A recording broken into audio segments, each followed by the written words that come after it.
ini kan ada linear berganda sama linear sederhana. Yang nomor 1 ini kita linear berganda karena X-nya itu ada 2, X1, X2 kan. Kalau linear sederhana dia X-nya cuma 1, X sama Y. Ini kan ada X1, X2 sama Y. Kalau X-nya lebih dari 1 itu masuk ke linear berganda. Jadi ini nomor 1 linear berganda kan.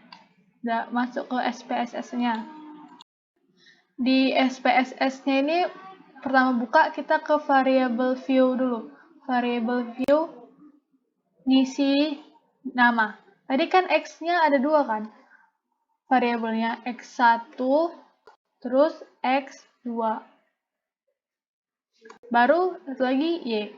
Jadi kita di sini mau ngisi labelnya. Labelnya itu tengok di soal. X1 IQ, tingkat kehadiran, sama nilai UAS. Itu sesuai tabel aja ya. IQ, tingkat, ini kan nggak bisa baca spasi ya kalau SPSS, jadi kayak di garisin bawah gitu. Tingkat kehadiran sama nilai UAS. Nilai baru kayak garis bawah UAS. Nah, habis label kita lihat datanya ini kan angka ini ya, nggak desimal kan. Kayak genap gitu, nggak ada desimalnya. Jadi yang di desimal ini kita ubah jadi 0 semua. Nah, jadi di variable view ini kita ngisi nama sama label, sama lihat desimalnya. Kalau nggak pakai desimal di nolin, kalau pakai ya sesuai berapa desimal gitu kan. Udah, habis itu kita ke data view. Di data view ini kan udah ada jadinya X1, X2 sama Y-nya. Sebenarnya di data view ini kita data angkanya ini semua kita pindahin ke kolom ini. Jadi karena nanti aku lama nulis satu-satu kan, udah aku tulis tadi di Excel, ini aku copy aja ya. Copy sini. Itu tuh sama soal ya pokoknya di datanya. Mau tulis satu-satu juga nggak apa-apa, cuman tadi kalau di video ini lama jadi aku tulis di Excel dulu baru kopas. Udah dilengkapi variable view sama data view-nya, baru kita masuk ke analyze. Habis analyze itu regression, terus pilih linear kan, karena ini kan linear. Nah, ini kan berganda ya. Nah, waktu udah muncul ini itu suruh masukkan ke dependent sama independent. Kalau yang X itu masukkan ke independent. Ini kan ada 2 kan X-nya. X1 klik, baru tekan ini, masuk ke independent. Ya, baru X2 tingkat kehadiran juga masuk ke independent. Masukkan. Baru yang Y nilai UAS masuk ke dependent. Udah, habis itu masih ada lagi. Kita klik yang statistik, baru checklist di model fit, estimates, R-square change, sama Durbin-Watson.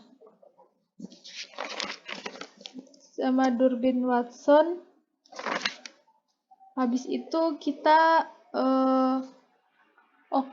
continue kan. Lanjut lagi ke plot. Nah, baru ini pilih yang ZPRED itu ke X. Terus yang S-recit ini ke Y. Ini jangan kebalik ya. Habis itu kita checklist di histogram sama normal probability plotnya. Habis itu continue lagi.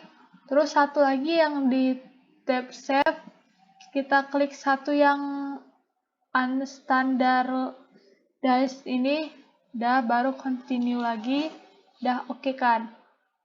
Oke. Terus ini ditunggu sebentar. Cuma sebentar. Udah ditunggu sebentar kan sampai keluar. Inilah semua jawabannya. Kayak mana cara nyari jawabannya sama kesimpulannya itu emang udah ada ininya. Kalau ini kan tadi linear berganda itu kita nyari normalitas yang pertama, yang kedua cari multikolinearitas, yang ketiga heterokedastisitas, yang keempat autokolerasi, terus yang kelima model, baru keenam uji F, terus yang terakhir korelasi sama determinasi. Udah banyak sih kalau yang kalau yang berganda yang sederhana lebih dikit. Dan yang pertama kan tadi ini yang SPSS-nya udah dapat ya hasilnya yang ini kan. Jadi balik ke sini untuk cari normalitasnya yang pertama tuh kita di kolom yang histogram ini. Yang dia kayak kurva gitu ya. Coba ya kita coba lihat. Yang kayak kurva histogram ini. Nah, ini dia kan. Terus kok keterangannya ini, kalau kurva di histogram ini berbentuk lonceng, ini berarti dia kan kurva normal. Berarti ini berdistribusi normal. Jadi kayak gini, pada histogram di atas membentuk sebuah kurva yang berbentuk lonceng kan, kayak gini. Yang berarti kurva tersebut berdistribusi normal. Kalau dia kayak garis kayak gini aja atau garis miring gitu nggak normal. Kalau berbentuk lonceng baru kurva berdistribusi normal. Yang kedua, multikolinearitas. Multikolinearitas itu dari tabel confidence. Yang ini, mana confidence? Ini. Confidence. Ini emang udah rumusnya ya. Jika VIF lebih kecil dari 10 dan tolerance value-nya lebih besar dari 0,1, maka dapat disimpulkan bahwa terjadi multikolinearitas.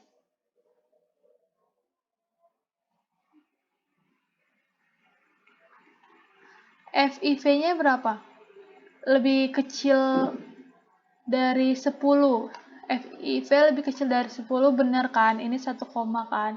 Terus, dan tolerance value-nya lebih besar dari 0,1. Tolerance value-nya lebih besar dari 0,1 salah, karena ini 0,947. Berarti kan ini rumusnya itu salah kan? Nggak sesuai. Jadi, kalau nggak sesuai itu, kalau rumus nggak sesuai itu terjadi multikolinearitas. Tapi kalau rumusnya ini tadi benar sama tabelnya itu nggak terjadi multikolinearitas. Kalau salah baru terjadi kan. Jadi ini karena salah maka dapat disimpulkan terjadi multikolinearitas.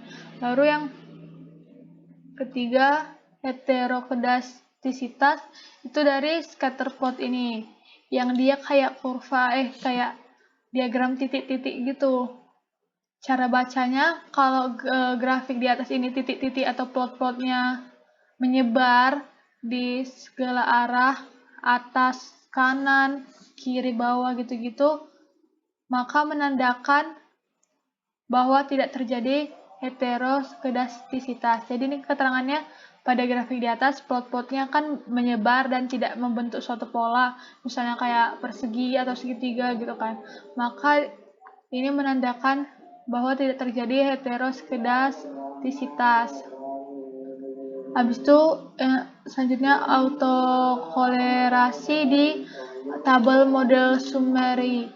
Ini bisa dilihat aja ya di hasilnya tadi ini, udah ada semua di sini, tinggal kayak Koplas atau SS saja. Di autokolerasi, ini keterangannya ini udah ada emang rumusnya ya. Jadi DW ini Durbin Watson ini diambil langsung dari ini. Durbin Watson di tabelnya 2,594 nih kan, DW-nya 2,94. DU lebih kecil dari DW, lebih kecil dari 4 kurang DU. DU-nya itu kayak gini. Kita lihat di sini. data kita kan ada 10 ya, 1, 2, 3, 4, 5, 6, 7, sampai 10. Terus X-nya ada 2, jadi kita lihat di diktat di tabel Durbin-Watson. Ini K1, K2, yang tengok di K2 karena X-nya kan ada 2. Terus kita kan mau lihat DU-nya, jadi ini. Terus data kita 10. Turun ke yang 10 ini. 10 di DUK2. 1,6413.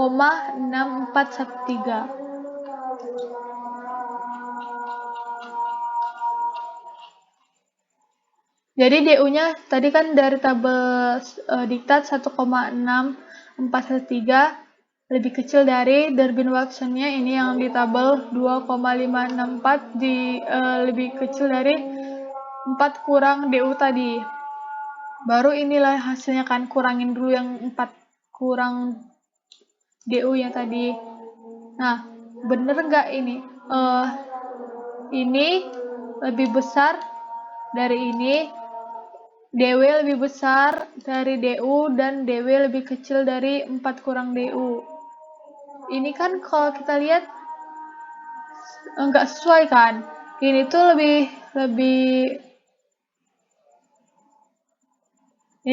besar dari ini, bener. Ini tuh lebih kecil dari ini, salah. Berarti kan hasilnya nggak sesuai dengan rumus kriteria yang ini tadi. Maka terjadi autokolerasi. Baru yang model dari tabel koefisien. Rumusnya itu ini, Y topi sama dengan yang ini konstan, yang di tabel B ini yang kedua, Y topi sama dengan 23,054 dikurang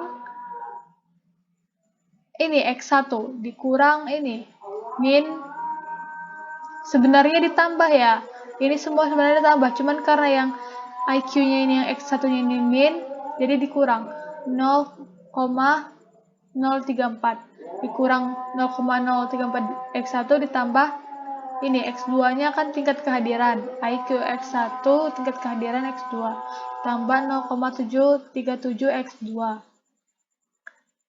Udah gini aja, nggak perlu di hasil ditambahkan lagi, cuman konstan tambah ini gitu. Cuman ini kurang gara-gara yang X1-nya yang IQ ini minus, jadi dikurang.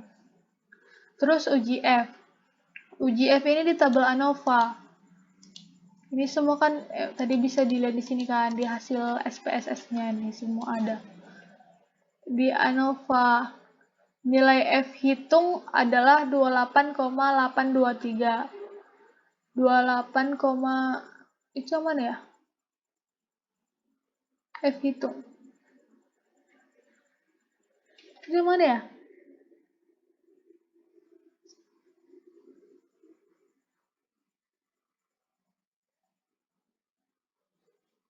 Salah. Ini F hitung 23,823 ini yang F. Ini kan sama kan. Nilai F hitung adalah 23,823 dengan taraf signifikan. Taraf signifikan itu ini yang signifikan 0,001. Nilai signifikan ini di bawah 0,05. 0,05 ini udah pasti ya, ini alfanya. Nilai signifikannya kan di bawah 0,05, yang menunjukkan bahwa variabel bebas secara serempak mempunyai pengaruh. Kalau lebih kecil dia berarti mempunyai pengaruh yang signifikan terhadap variabel tak bebas. Ini emang kayak gini kesimpulannya. Kalau lebih kecil ya, kalau yang signifikan ini lebih kecil dari 0,5, dia menunjukkan mempunyai pengaruh yang signifikan. Itu enggak sih? Kayaknya sih gitu ya. Iya deh. Terus kolerasi ini di tabel model summary juga. Nah, kalau keterangan ini R sama dengan 0,934 ini dari R yang ini, tabel R. Ini kan. Ini kalau tiba-tiba titik 934 itu nggak ada depannya itu berarti 0 ya. Tapi kalau kayak gini, ini 4,346. Kalau kayak gini baru 0,835 gitu bacanya kan. R sama dengan ini 0,934. Terus, nah 0,934 ini kita mau cari itu berhubungan sangat kuat, atau lemah, atau kuat, atau sangat lemah gitu kan. Itu nyarinya di diktat, ya. Sebentar ya. Kita ke halaman berapa ya?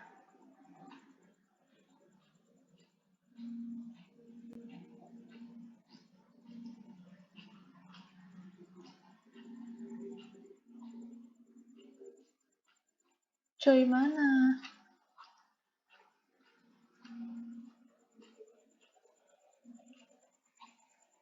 Bentar ya guys ya. Mana? Sebentar. Biar berganda.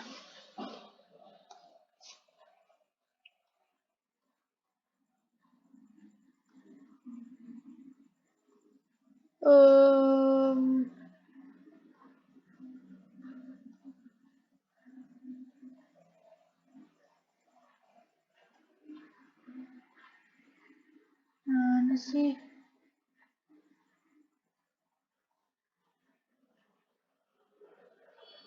Ih. Kok ada sih?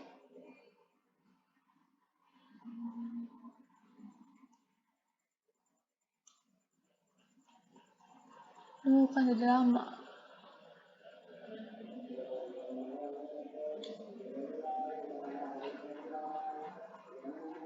Sampai sini.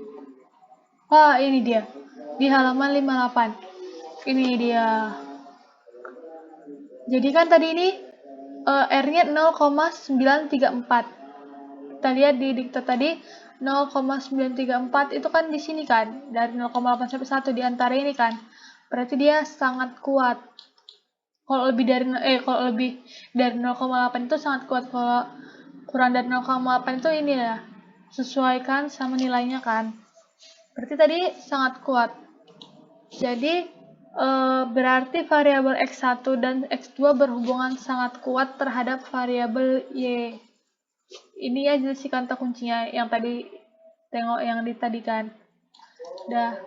Baru yang terakhir determinasi itu kita lihat R square. Ini R. Ini R square. R square-nya 0,872. Itu tuh rumusnya R square dikali 100. Jadi 0,872 dikali 100 sama dengan 87,2%. Artinya sebesar 87,2% kontribusi variabel X terhadap variabel Y. Ini tuh nanti kita kata-katanya nengok sini aja, cuman kayak ganti-ganti. Kata-katanya selalu sama, cuman ganti nilainya aja gitu. Jadi 87,2% kontribusi variabel X terhadap variabel Y. Udah segitu aja sih, berapa ya? 6 tadi. Kalau yang sederhana kalau yang berganda.